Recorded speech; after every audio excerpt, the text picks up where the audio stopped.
Kepribadian manusia itu sangat kompleks dan sebenarnya gak banyak orang yang benar-benar sangat introvert ataupun yang benar-benar sangat ekstrovert. Kebanyakan orang memiliki gabungan sifat-sifat kedua kepribadian itu dengan kadar yang berbeda-beda. Kalau kadar introvert dan extrovert lo cenderung seimbang, atau kalau lo merasa bukan murni extrovert tapi juga bukan murni introvert, bisa jadi lo seorang ambivert yang berada di tengah-tengah.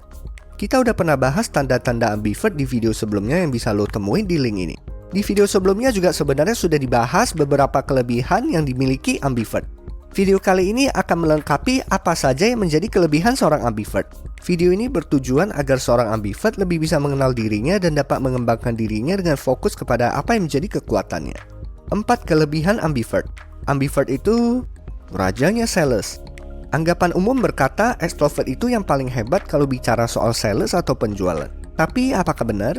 Ada penelitian menarik yang dilakukan Adam Grant, seorang profesor psikologi di The Wharton School, University of Pennsylvania, dalam jurnalnya yang diterbitkan oleh Psychological Science.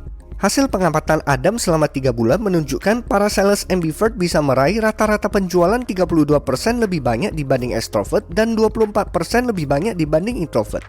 Penyebab ambivert bisa hebat dalam menjual adalah ambivert bisa menjadi penuh inisiatif, antusias, percaya diri, pantang menyerah buat meyakinkan orang saat menjual seperti extrovert. Tapi di sisi lain, ambivert juga bisa mendengarkan apa yang diinginkan customer, apa permasalahan mereka tanpa terlihat terlalu maksa untuk menjual. Bisa beradaptasi kalau ketemu siapapun. Ambivert bisa jadi pendengar yang baik seperti introvert. Kalau temannya lagi ada masalah, orang extrovert cenderung bakalan kasih solusi seketika itu juga dan hanya sedikit mendengarkan. Seorang introvert bakalan lebih banyak mendengarkan dan berusaha memahami si teman. Sedangkan orang ambivert bakalan mendengarkan sekaligus menanyakan pertanyaan-pertanyaan tepat sasaran yang dapat membantu menguraikan benang kusut si teman. Ambivert tahu kapan saatnya bicara dan kapan saatnya diam.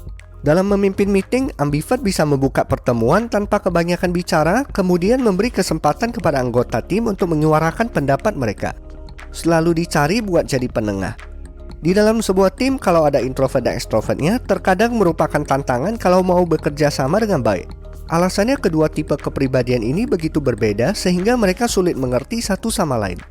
Introvert bagi orang extrovert nggak bisa diajak kerjasama, dan sebaliknya orang introvert juga menganggap extrovert itu nggak mengerti pandangan ataupun pendapat mereka.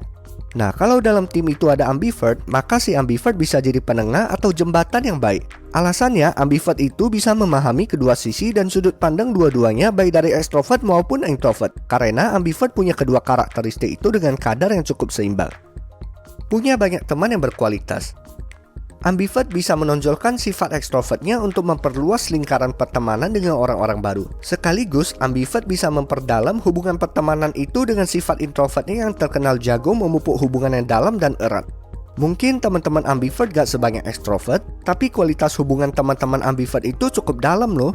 Sebagai seorang ambivert, apa kehebatan lain yang lo punya? Share di kolom komentar, jangan lupa subscribe dan nyalakan notifikasinya biar lo gak ketinggalan video-video selanjutnya yang bakalan mengubah hidup lo. Menangin hidup lo, see you guys!